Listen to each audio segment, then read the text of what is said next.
It's tough. First off, anything you go through in life in general, even in football, if you're going through something tough like a loss, like we just did, or anything in life hits you in the face, it's tough.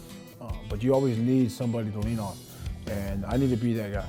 I need to be that guy for my players. I need to be that guy for all the players on the team, just to be there for them and understand that it's going to be okay, no matter what. There's always a light at the end of the tunnel, but there's always something good to get out of that, right? Always something great to get out of a loss. Could be something bad in life, but there's something good that you can learn from it. And for me, it's for those kids to understand that a game lost is just a game that's lost, but there's always another opportunity to get better, another opportunity to go out there on a Saturday, Friday, or Thursday and to get after the next opponent and win. Because our goal is still out in front of us. It's not over yet. You know, Aggies playing Aggie football, doing what we need to do to go out there, perform, and get a win.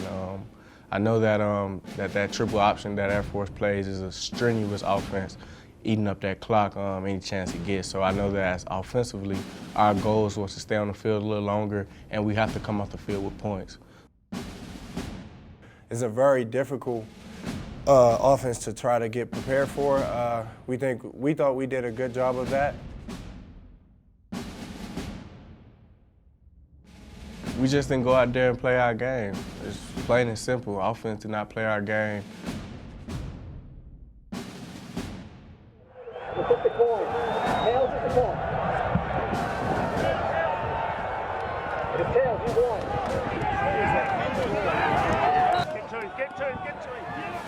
We always knew they was going to get their yards, but we wanted to minimize what yards they got. They schemed us well. Air Force saw what we were in and started doing just straight up fullback dives and loading everybody up, and they did a good job.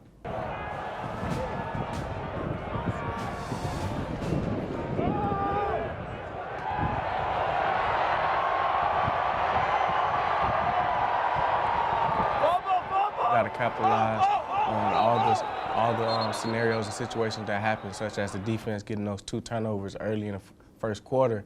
We got to capitalize as an offense. We have to. Ain't no ifs, ands, or buts about it. We got to do it.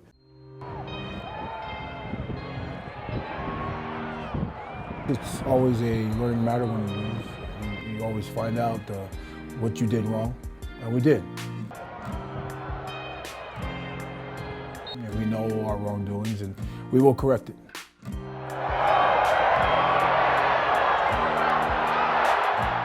The offense got to score points, so that's basically what happened. We didn't bring our A game, and it showed.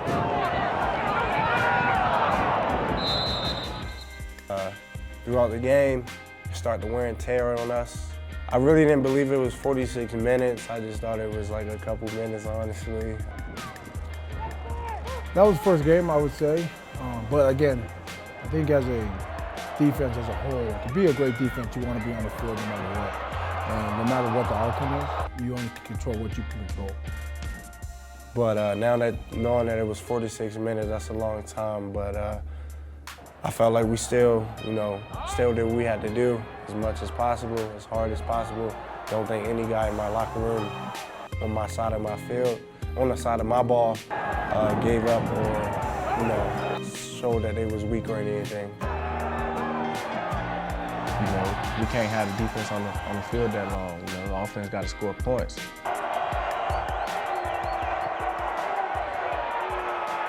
So I think it doesn't matter if we were on the game the whole entire quarter. We wanted to be on the field. And we needed to be on the field to stop the run, and we just didn't do that. And for our kids to play those minutes, they're tough. That's what I wanted to see. At the end of the day, I wanted them to see if they were going to be tough and they had grit to finish the game, and they did. I know the wind affected the ball a lot on a couple passes, but there are other situations and plays that we got to, play effective ball and do what we got to do. So you can't never blame the weather, because you gotta come to the game prepared for the weather. You gotta know how to attack the day based off any scenario or anything that's going on in the day. So I wouldn't, you know, I don't want to have a cop-out and say that it was cold, the wind was blowing, the ball was floating out of bounds, all this and that, yada, yada. We didn't do enough to compliment what they did, and that's on us as coaches. I think we have to put our kids in the best spot, the best opportunity to make the plays, and it just didn't happen that way. We got to play more effective ball.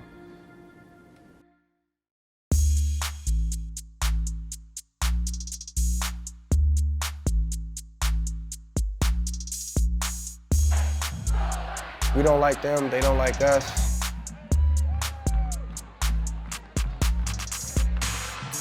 I love that student crowd, so that's the best thing about the rivalry, the student crowd.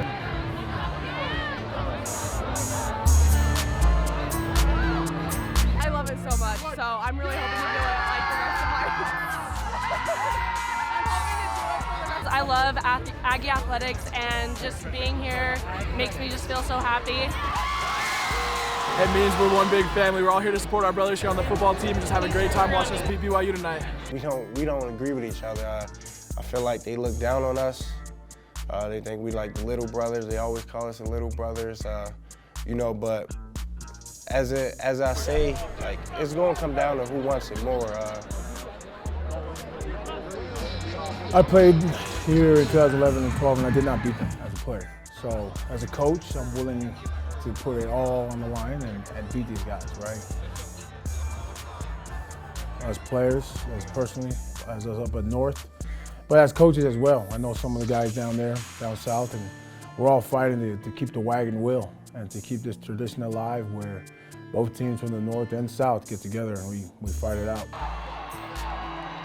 I enjoy it. I'm not really into like the trash talking and all that stuff, but did see, I think their DB or something like that told us that he was talking to media saying that he was going, we up here protecting our dairy farms or something like that.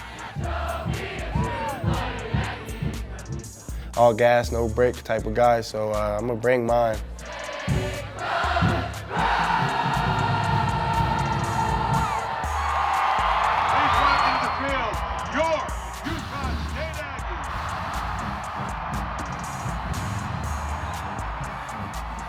It's fun for the players, it's fun for the families involved.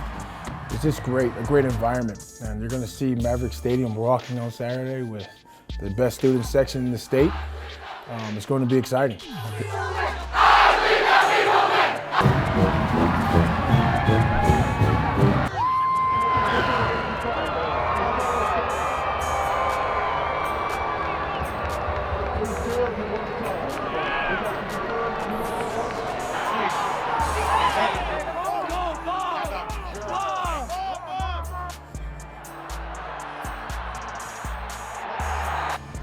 Really, the game was just the execution. We just had to, had to come out, do whatever, just do what we had to do. I know tonight didn't come out how we wanted to. Coach Sanford told Jordan, when you see that open hole in the zone, hit it. Don't hesitate. Hesitation for this offense kills us.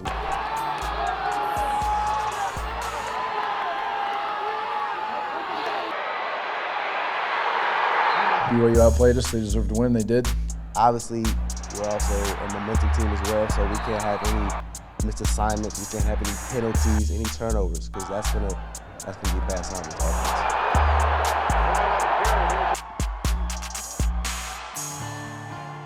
Turnovers, bad tackling.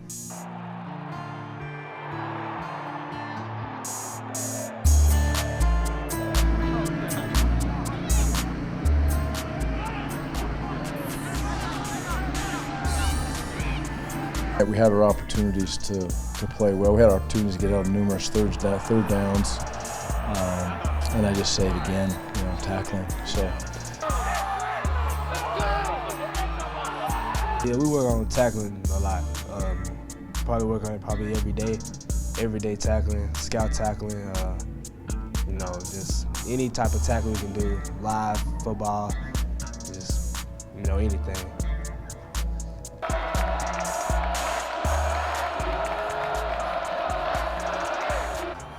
And that's on us coaches. We need to teach them to tackle better. Obviously, we need to focus on practice, I suppose, or whatever it may be. But yeah, they'll be a prideful group, and they'll have to bounce back and see what they can be able to get done. It was.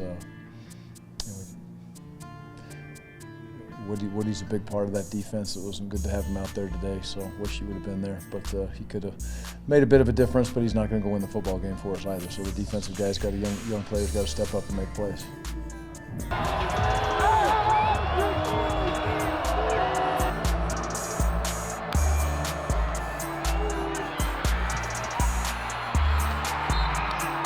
Well, I'll say that it's just the execution. All our guys play at their high abilities, but we just need to execute more.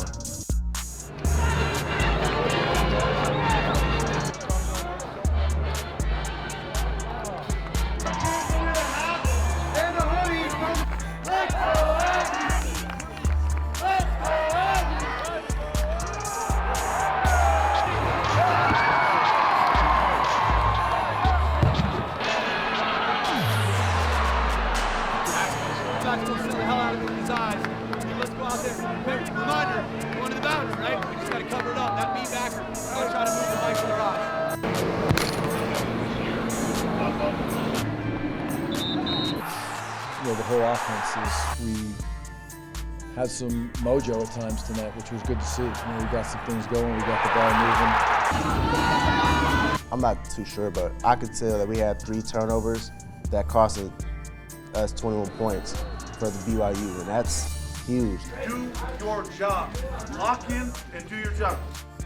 Get the ball back to the offense. We got to finish drives and we can't turn it over. Pick up our offense and defense, stop throwing interceptions, and stop turning over the ball. The amount of yards that we had, we've got yards out there. We did some good things in that area. We had 521 yards around 82 plays. BYU's just kind of being a bad word right now. So you saw significant improvement from the last couple weeks, I would say, on offense. Now I'm thinking, what the heck is going on? Because we're down 14-28, right? Heck yeah, man. What the heck is going on?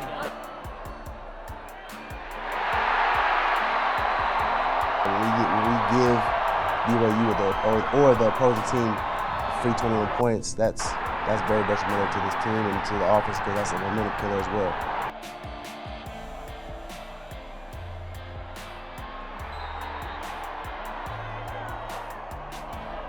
Oh my gosh, why?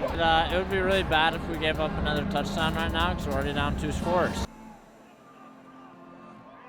We're not gonna take it lightly. We're gonna be pissed about it, but we gotta move on. We can't hang our head on this one. Some more games out there. Zone and don't execute. That's defense has to go back on the field, and they're probably tired, and we need to give them a break. It's time for the offense to finally step up, and defense is playing their butts off. I commend them for that, and like I said, the offense is we're gonna get right. Jordan Love is. I wouldn't trade him for any quarterback in the nation. He does what he's supposed to do. Often, majority of the time, people looking in don't know what it really is. Sometimes we have receivers, messing up on plays which cause inmates, which may cause a turnover. Maybe some penetration within the line if he gets a little anxious and nervous, and then he causes a bad pass. But we don't put the blame all on Jordan Love. It's everybody. We're all a team. It starts from the coaches and it ends to the players, and that's how it is. Jordan Love's fantastic. Like I said, I wouldn't trade him for no quarterback in the nation. Hey, you gotta stay warm. You gotta stay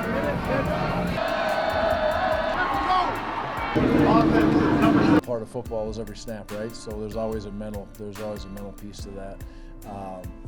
But as I sit back and I say, it's the scheme is obviously to move forward as you go through the year to make sure that you're not trying to do things that you can't be good at or not good at. And I thought the staff did a pretty good job of giving ourselves a chance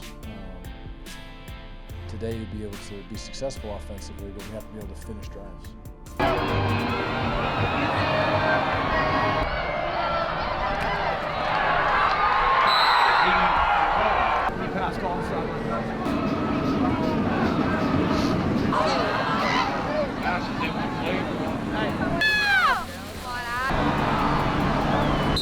Hey, let's go. Hey, let's go. Go play. Go play. Yourself from this game to the next game. Have to, you gotta let it go. Get your mind right for the next one. Come on, get his ass out.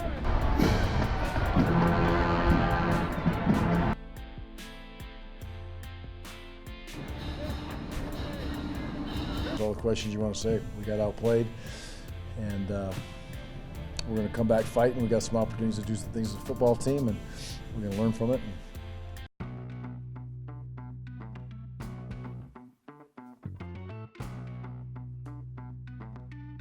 This is how we roll. Alpha Transportation is our transportation provider. They decked us out with this beautiful trailer. It's logoed up with former Aggies. Most of those have been in the NFL or are presently in the NFL. I'm David, this is Francine. Hi. We're the Birds, and we haul the equipment to the away games for Utah State football. I started driving in 1981, and she started in '88. Trailer's actually pretty cool. It's got a built-in sound system. We've got 3 speakers on each side, LED lights that light it up. I have the greatest boss in the world, and he chose me to do this. I have no idea why, but I'm eternally grateful. I was a little apprehensive because it's a big responsibility. It's a privilege and an honor to represent the university and my company on this kind of a stage. Everything would get loaded in our 53-foot semi-trailer and loaded and go. And it just is a matter of timing on whether we travel to Boise, which is 4 hours away, or to Winston-Salem. The longest one we had was to Michigan State in Lansing. And that was the first one that we actually had to run as a team right out of the box. And so that was very interesting. They just hit the road and take turns driving through the night. Through the day, they take their legal stops when they need to make sure they're compliant with Department of Transportation. There's no room for failure. You can't fail. You have to be there. They have a lot of people dependent on you, and you have to be there. When we travel, we load everything that we're going to take with us in big trunks like this. We roll into town. We have some assignments for them to do, stuff that they need to drop off at the hotel, and then go over to the stadium and prepare for us. We need to go to the team hotel, and we need to drop off their Gatorade and their AV equipment and whatever they need us to drop off at the hotel. Next step is to come to the stadium on game day or the night before. If it's a noon game, you come the night before and you just back into their dock and the equipment crew takes over. We have a kind of a special tradition where we set the locker room up each game in a certain way. We point all the helmets towards the door, the face masks, so they face the door and the way to go to the field. So we have a certain way of presenting the uniforms to the players. All the pants are turned the same way with the Nike swoosh facing up. All the socks are turned a certain way. So when the players walk in, it lasts for about 10 seconds until they bring all their stuff in and mess it all up. But the first initial look is really pretty cool.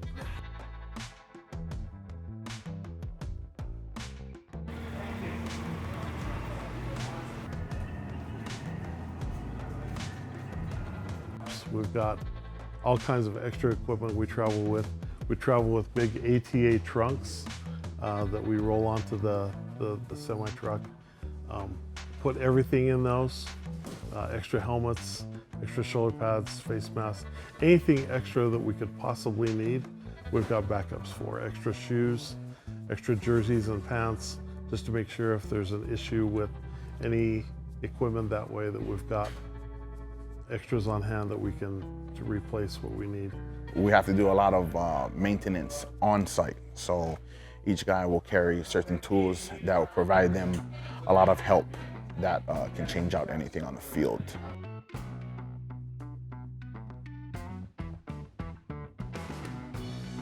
certain players will want to wear the same undershirt or socks or something like that. That's not real uncommon. It's coaches that are more superstitious, we've found. Oh yeah, by far. They, I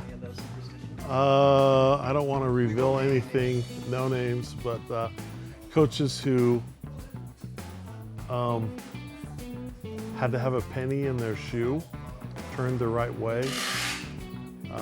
They would look for pennies on game day, so we would plant them for them. They didn't know that we did that, but so they had to put a penny in their shoe with the head facing up. Coaches who have to wear the same shoes, won't wash their socks, that type of thing, wear a certain jacket, just to keep the mojo going, I guess.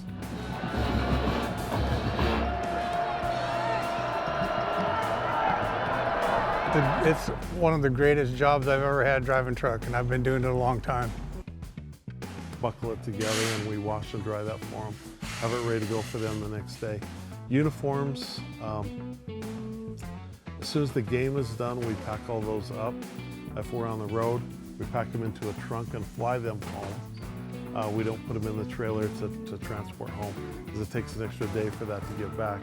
We want to get those uniforms back as quick as we can, get them in the washer and prepared for the next week. So we fly those home as quick as we can.